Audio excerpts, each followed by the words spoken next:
Kesatuan rakyat, kesatuan jiwa, kerajaan perpaduan. Teruskan bersama di dalam channel ini untuk perkembangan-perkembangan isu semasa, isu politik, dan isu-isu hangat di Malaysia pada hari ini. Jangan lupa teruskan bersama di dalam channel ini. Tekan butang like, share, dan subscribe channel ini untuk perkembangan terkini politik di Malaysia.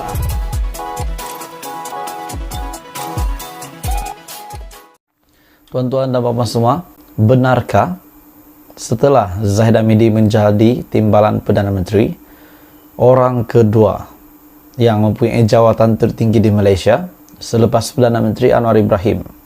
Adakah selepas Zahid Hamidi menjadi timbalan Perdana Menteri, kes mahkamahnya akan dibebaskan, beliau akan dibebaskan begitu sahaja ataupun melalui beberapa proses lagi, beberapa prosedur? Bagi saya, tuan-tuan dan puan semua, menurut kenyataan daripada Anwar Ibrahim, Perdana Menteri ke-10, sebelum ini beliau ada menyatakan bahawa selagi belum dikenakan hukuman, selagi itu tidak bersalah. Itu benar, saya setuju dengan Datuk Seri Anwar Ibrahim. Tapi bagaimana dengan pendapat rakyat yang melihat Zahid Hamidi ini sebagai seorang yang tidak layak untuk menjadi orang kedua kuat di Malaysia yang berkuasa selepas Perdana Menteri?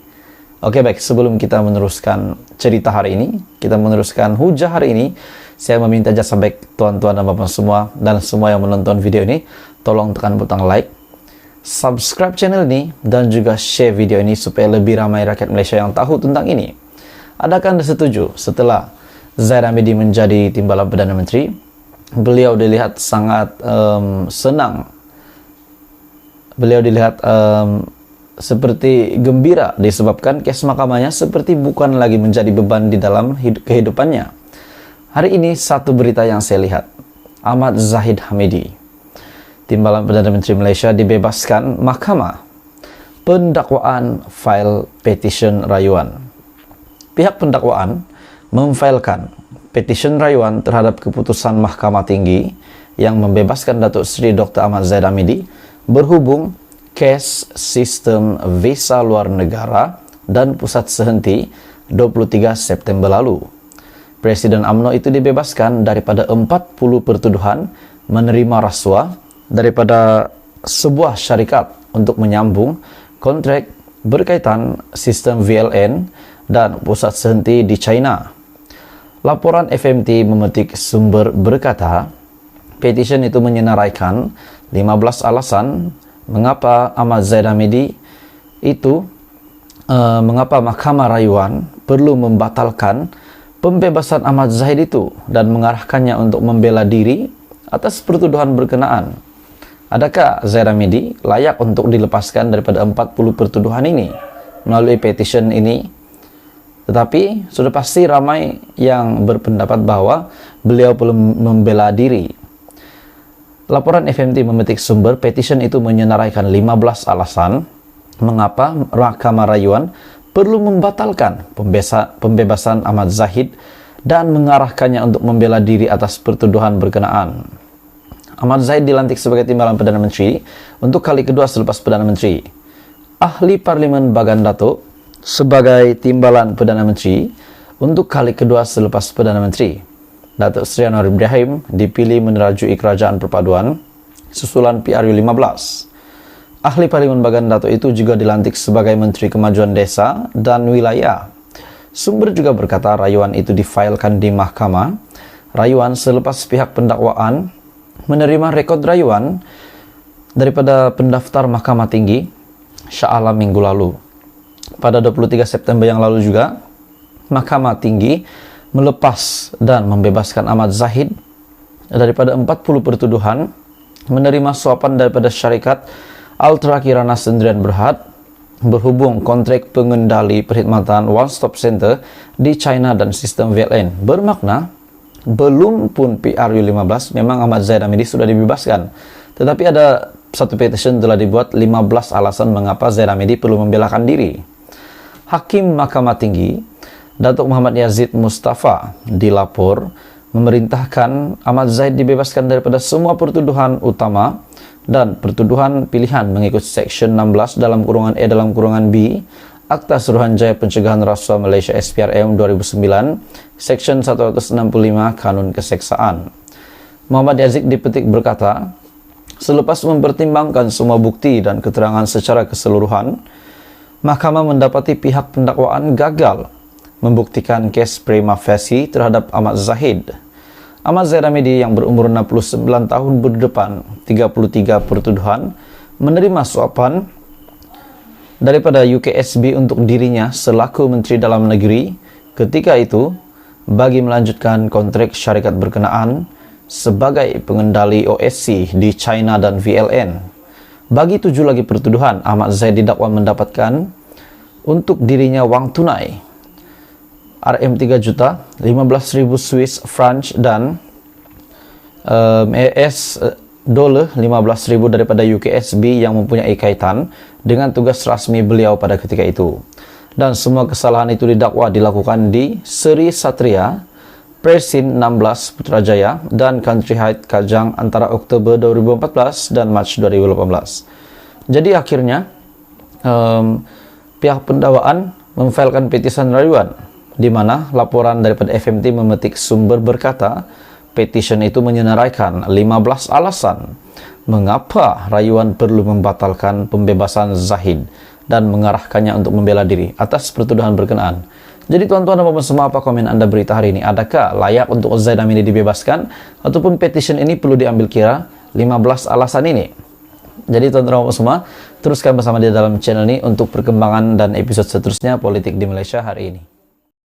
Hai semua, salam sejahtera Malaysia. Tuan-tuan dan puan-puan semua, selamat datang ke channel Fels Lifestyle. Terima kasih setia bersama di dalam channel ini. Sudah pasti satu lagi isu hangat terbaru yang saya nak ulas, yang saya nak sampaikan kepada tuan-tuan dan puan-puan dan kepada semua yang menonton video hari ini. Tapi sebelum itu, saya meminta jasa baik dan kerjasama kamu untuk tekan butang subscribe, like dan share video ini supaya lebih ramai rakyat Malaysia yang sedar tentang perkara ini. Oke, baik tuan-tuan dan puan-puan semua. Kawan saya kata, seorang penganalisis politik juga berkata, daripada Nazilin Unity, adakah kabinet akan dibubarkan setelah dilihat pemimpin-pemimpin daripada pihak pembangkang yang lantang menyuarakan pendapat mereka, bahkan merendah-rendahkan menteri di dalam kabinet kerajaan perpaduan pimpinan Datuk Seri Anwar Ibrahim.